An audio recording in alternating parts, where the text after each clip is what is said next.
We've got a question around a team that spends a lot of time and effort fixing issues in localized structured content before they're publishing. What can they do in that situation? In my experience, there's two key areas where those fixes are happening.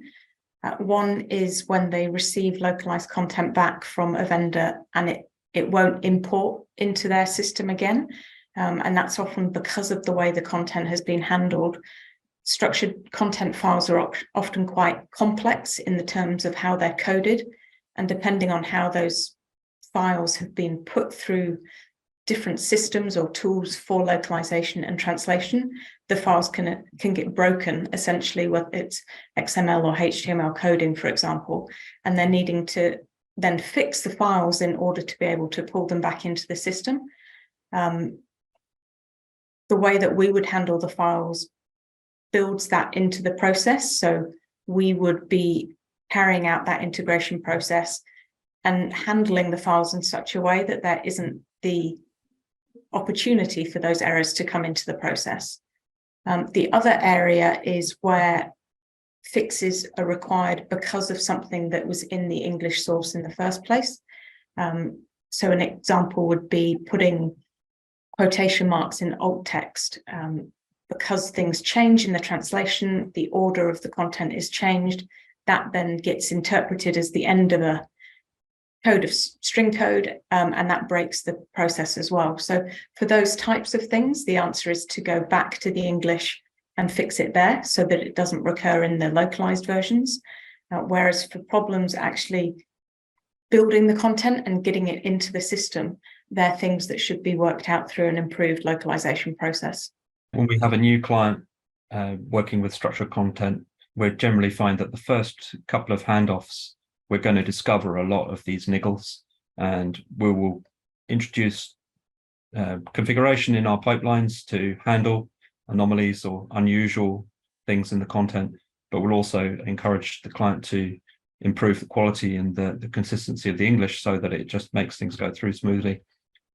We put a lot of emphasis on repeatability, so we will build our pipelines so that they're designed to handle bulk content repeated, a similar shaped sized artifact going through on every run, so that it's getting more and more stable on each subsequent run.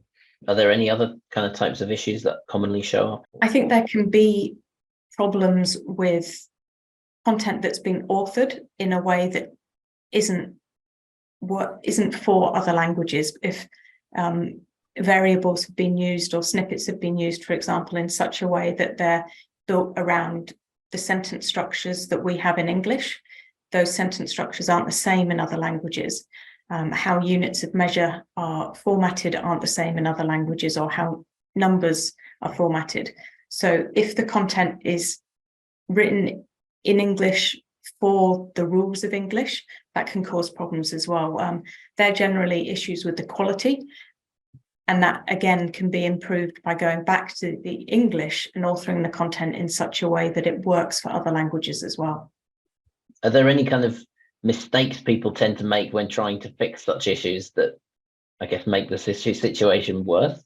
Maybe not sort of mistakes people make when they're trying to fix things, but a common issue that we find is that, so we have a client that makes software products, and as part of the software there are development tools, and in their documentation they have code samples, snippets of code that are part of the help, just providing an example to a developer how to use a particular component.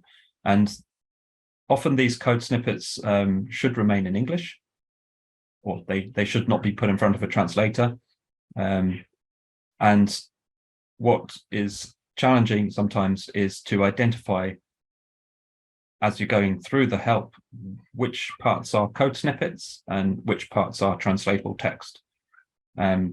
If the right kind of tagging has been used, we can easily distinguish what's translatable, what's not translatable, but sometimes it's not easy to tell, and we end up with a lot of text being exposed to translation which shouldn't be. That can result in the code snippets getting broken by the translator, or they're simply paying for translation which they don't need. So yeah, getting that organizational structure correct upfront is going to help a lot with avoiding that sort of issue.